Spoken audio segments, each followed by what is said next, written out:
Bippity boppity boo. Oh, wrong one. How's it going, everyone? And welcome to No Fun Alloved's How to GM series. And today we're going to be talking about Harry Potter players. Now, what do I mean by a Harry Potter player? Well, Taking 20 made a video so many years ago about talking about Harry Potter players. In this video, he talked about how certain players will go ahead and sit around and wait for adventure to happen, much like Harry Potter did in all those novels. And let me tell you what, I've DM'd for a lot of different people. Some people are very proactive, and of course there is a lot of people that are reactive. You have to really feel these things out. When you have those proactive players, you go ahead and present to them a world and they go ahead and explore it themselves. But when you get those reactive players, you go ahead and build this world, but then you also have to do an additional bit of legwork. You have to rope them in to the adventure. You have to forcibly drag them out and get them to play the adventure that you want to play. Now, this isn't a bad thing at all. In fact, it can create a lot of fun moments. You can have those players and those groups that go ahead and sit around and wait for you to drag them into the adventure.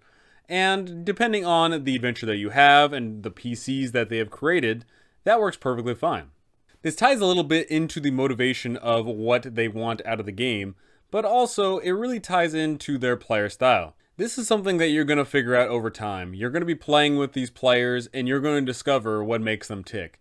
You're going to discover if you can put something out in front of them, are they going to reach out and grab it? Or do you have to push it right into their faces, and at that point they'll finally take the hook. When it comes to these Harry Potter players, these people that sit around and enjoy the world that you make and don't partake in the adventure until something happens, you need to present a specific adventure for them.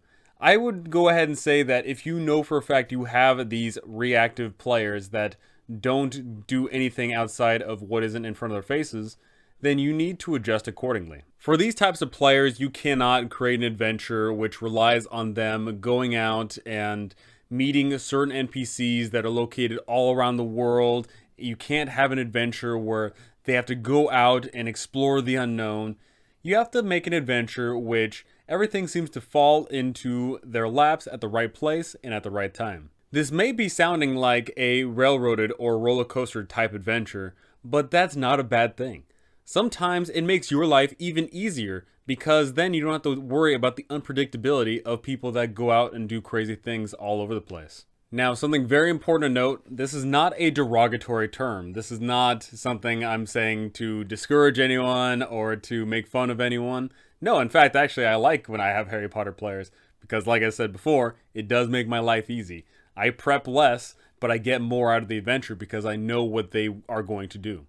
But the thing you do have to consider is how influential are these Harry Potter players in your group? If you have a party of 6 and only one of them is a Harry Potter adventurer, then guess what? They get dragged into the adventure and they may go ahead and sit there and be a little reluctant, but as long as they buy into the adventure and what's going on around them and they get dragged along, that's no issue. The real issue comes with over-reluctance, when people sit around and come up with excuses to not adventure. That is when it becomes a big deal. We sit down at the table to go ahead and play games and have fun, and unfortunately what ends up happening is if you build a character that is over-reluctant, you eat into that adventure time. You eat into the fun bits. Instead of spending 3 whole hours of a session going out exploring adventuring, you may end up spending a whole hour trying to convince someone to go ahead and do that adventure anyway, which would suck. So it's really important to understand what your players have in regards of a mentality of going forth and adventuring and what the PC has as well. Because if someone makes a character they think is fun in their head, the person that's too over-reluctant and doesn't want to adventure but gets roped along anyway, that might sound like fun, but in reality it's not going to be. It may be funny a whole one time, but after that, I promise you it's going to get real old, real quick, and no one's going to want to adventure with anybody if they have to jump through hoops to get them to come along. So when your players go ahead and bring those player characters to the table and they tell you about the concepts and ideas that they have, go ahead and make sure that those expectations are going to enhance the game, not bring it down. Now that was the example of if there's one or only a few of these Harry Potter adventures in the group. What happens if the whole group is like that? Well then, that makes your life very simple. If you know your players are not going to go out and do anything crazy until it's thrown right there in the laps, then the world centers around them and everything's going to come right to them.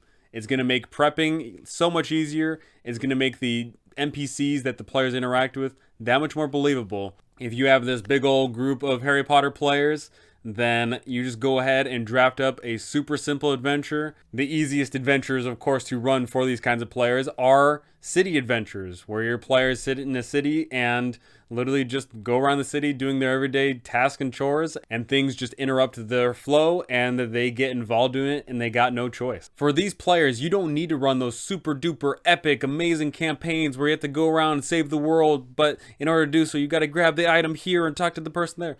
No, you don't need any of that.